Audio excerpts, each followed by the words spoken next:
negara mempersulit pengusaha Indonesia mendapatkan cuan, yang artinya lu siap-siap aja ya. Bisa jadi ada PHK massal guys di dunia penambangan batu bara. Kalau pemerintah tidak gerak cepat. Kenapa pemerintah harus gerak cepat? Karena momentum kayak begini gak bakal berulang. Gue bukan orang yang pecinta batu bara, by the way lu tau lah yang namanya Benix ini bukan penggemar berat investasi di bidang batu bara. Tapi ya suka gak suka ini kita ngomong kedaulatan energi, dan pada saat yang sama kita juga ngobrol potensi penghasilan negara. Negara bisa jadi rugi, bisa jadi zonk. Karena tahun lalu kita bisa produksi hampir 800 juta ton loh. Tahun ini boro-boro mau produksi 800 juta ton. Izin buat nambangnya aja yang namanya si RKAB itu aja. Sampai detik ini yang keluar cuma 500-an juta ton guys. Sedih. Kenapa sedih? Karena negara kita hitung bisa kehilangan pendapatan sampai 62 triliun. Sedih guys. Ini sedih banget. Katanya negara lagi defisit. Katanya negara lagi butuh duit. Tapi ini negara malah mempersulit dirinya sendiri. Katanya butuh duit. Ini ada cuan di depan mata malah dipersulit guys. Dan kita hitung negara itu bisa hilang duit sampai 62 triliun loh. Karena birokrat kita ini blok.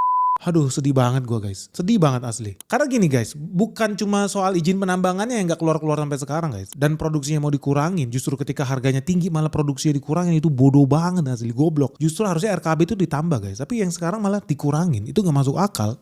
Terus gak masuk akal yang kedua lu tahu. Negara ini bakal menunda nih penerapan bea ekspor batu bara. Nah kalau bea ekspor batu bara ditunda atau bahkan dihilangin guys. Mau gak mau ya negara itu bakal hilang nih tambahan penghasilannya.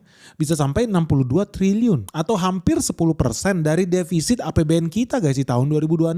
Ini sedih banget. Karena harusnya ya negara ini bisa dapat income, pendapatan. Kalau seandainya dari awal Januari 2026 kita udah terapin nih peraturan baru orang bayar bea ekspor. Tapi ternyata ketika harga batu bara naik tinggi, produksi batu bara malah kita kurangin. Lebih goblok lagi, bea ekspornya nggak kita bikin peraturannya. Padahal peraturan bea keluar batu bara ini justru kebijakan yang paling bagus nih buat segera menambah penghasilan negara. Apalagi ya situasi Timur Tengah ini makin panas nih guys. Suka nggak suka pasokan energi dunia makin tercekik guys. Dan Indonesia wajib nih nambah pemasukan baru supaya masyarakat dan perekonomian kita itu nggak bergejolak guys. Cuman sayangnya pemerintah kita yang betul-betul brilian, luar biasa, pintar, cerdas ini nggak sadar kalau tahun lalu kita itu produksi 800 juta ton. Kalau 800 juta ton itu sama ya di tahun 2026 ini bukan malah dikurangin karena mereka isinya orang-orang yang pintar dan brilian ini. Negara